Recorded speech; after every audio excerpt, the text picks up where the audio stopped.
గౌరవ ముఖ్యమంత్రి వర్యులు, గౌరవ ఉప ముఖ్యమంత్రి వర్యులు, గౌరవ సహచర మంత్రివర్గ సభ్యులు, గౌరవ సభ్యులందరికీ నా హృదయపూర్వక నమస్కారాలు తెలియజేస్తున్నాను. దేశానికి అన్నం పెట్టడం కోసం అహర్నిశలు కృషి చేసే రైతన్నలకు మనసారా నమస్కరిస్తూ వ్యవసాయ బడ్జెట్ ప్రవేశపెడుతున్నాను.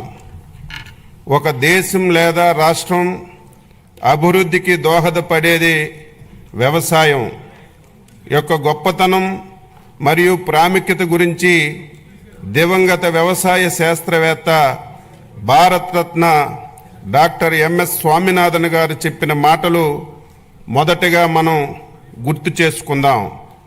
వ్యవసాయం మేధోపరంగా, సంతృప్తిపరంగా మరియు లాభదాయకంగా మారితే అది ఉద్యోగ ఆధారిత ఆర్థిక వృద్ధిని ప్రేరేపిస్తుంది. వ్యవసాయం కుంటుపడితే మరే రంగం సరిగ్గా జరిగే అవకాశం ఉండదు.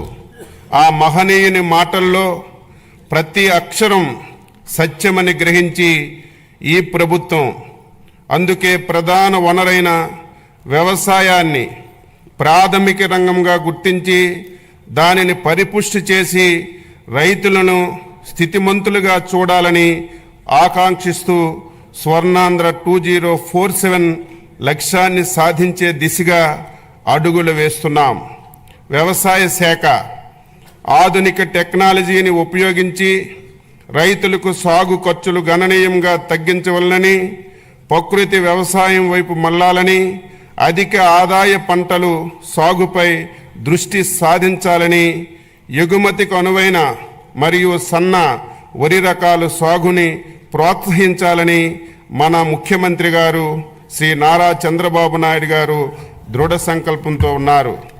వికసిత్ భారత్ 2047కి అనుసంధానంగా మన రాష్ట్ర ప్రగతి పదంలో ముందుకు నడిపించి 2047 నాటికి $2.4 ట్రిలియన్ ఆర్థిక వ్యవస్థగా మార్చాలని, ప్రజల తలసరి ఆదాయం $43,000 సాధించాలని ప్రభుత్వం లక్ష్యంగా పెట్టుకొని 10 మార్గనిర్దేశక సూత్రాలతో స్వర్ణాంధ్ర 2047 ప్రణాళిక రూపొందించింది.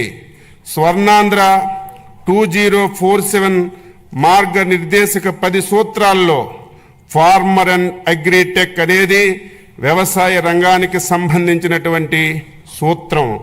స్వర్ణాంధ్ర 2047 లక్ష్య సాధనంలో భాగంగా వ్యవసాయ రంగంలో 15% వార్షిక వృద్ధిని సాధించడానికి 11 వ్యవసాయ పంటలను గ్రోత్ ఇంజిన్లుగా గుర్తించి వాటి దిగుబడి పెంచడం మరియు ప్రకృతి వ్యవసాయంలో విస్తీర్ణం పెంపుకి కార్యాచరణ రూపొందించాం.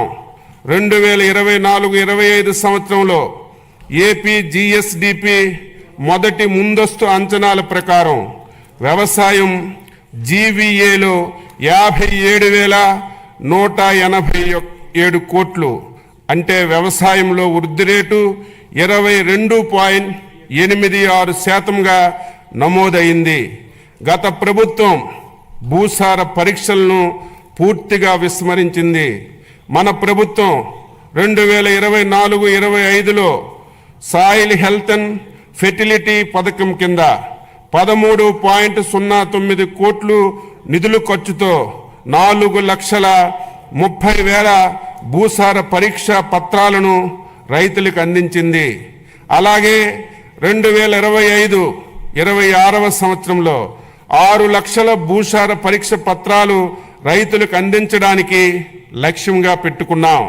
2014 నుండి 2019 వరకు అప్పటి మన ప్రభుత్వం రైతులు వారి పొలంలోని భూసారాన్ని సరిచేసుకొని మంచి దిగుబడి సాధించడానికి 3 లక్షల మెట్రిక్ టన్నులు జింకు, జిప్సం, బోరాన్ వంటి సూక్ష్మ పోషకాలను రాయితీలతో రైతులకు అందించాం. 2019 నుంచి 2024 వరకు గత ప్రభుత్వం సూక్ష్మ పోషకాల సరఫరా పూర్తిగా నిలిపివేసింది. తిరిగి మన ప్రభుత్వం 2025-26వ సంవత్సరంలో 5.98 లక్షల హెక్టార్ల విస్తీర్ణంలో రైతులకి రాయితీపై సూక్ష్మ పోషకాలు పంపిణీ చేయడానికి నిర్ణయించాం. ప్రస్తుతం భూసారాన్ని తెలుసుకోవడానికి వాడుతున్నటువంటి సాంప్రదాయక వెట్ కెమిస్ట్రీ స్థానంలో డైకెమిస్ట్రీ పద్ధతిని వినియోగంలోకి తీసుకురావడానికి చర్యలు తీసుకుంటున్నాం. 2024-25వ సంవత్సరంలో 7.88